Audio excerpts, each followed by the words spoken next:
Hi, my name is Cheryl Smith and I'm the owner of Consider It Done Transition Services, and I'm here today with the BHI communities to talk about why I can't let go.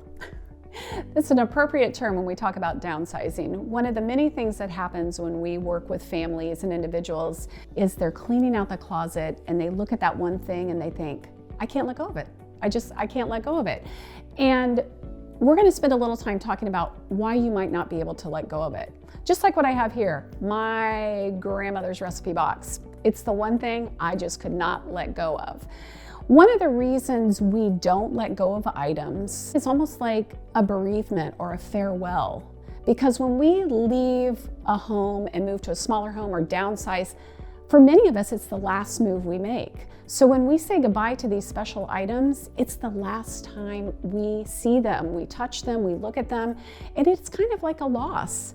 So people do feel that sadness, and they really don't want to feel that, which is why they hold on to it a little longer. And what I like to think is that all of these items that we have a hard time letting go of are attached to a person, a place, or an event, and there's a story attached to it. It's a story. And when we get rid of these memory items, many of us feel that the story is gone too. And that's what keeps us holding on to it, because if we don't tell the story, who's going to tell the story? It's really some of the most emotional moments you'll have, and some of the hardest when you're working through the downsizing process.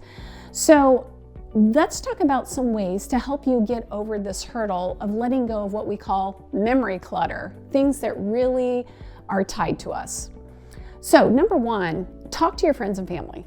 If you have some precious items, let your friends and family know they mean something to you.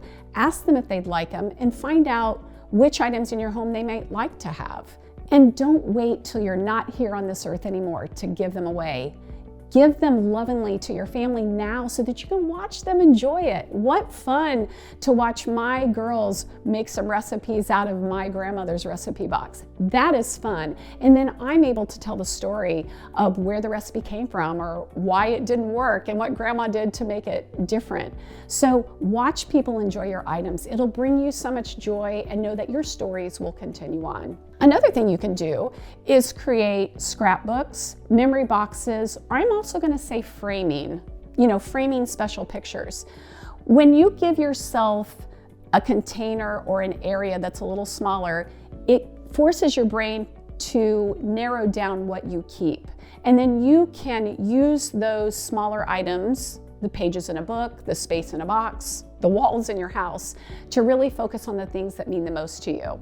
Also, technology. There is so many great ways to keep track of items, pictures, and stories. There's an app called Artifact. There's an app called Storyworth.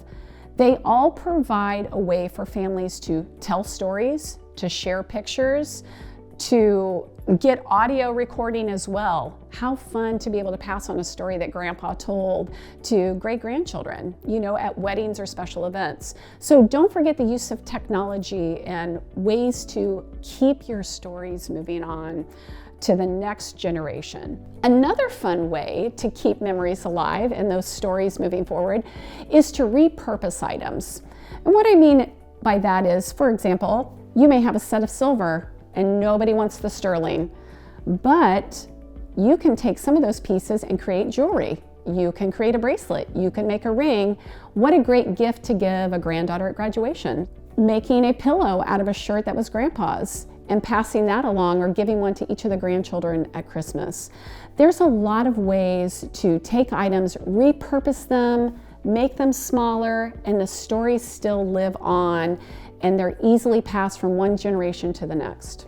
And maybe new memories are created from those that you shared. So don't forget about the power in gifting and giving lovingly. You loved that item, you remember that memory, and you can pass it on to somebody else and let it live a new life. It's the hard part. It's the hard part, letting go and deciding what to do with these items. Know it's a hard part. Take your time through this process and find a way that'll help you pass on these stories without much stress in your life, because the goal is to get you in a place where you have the things around you that you love.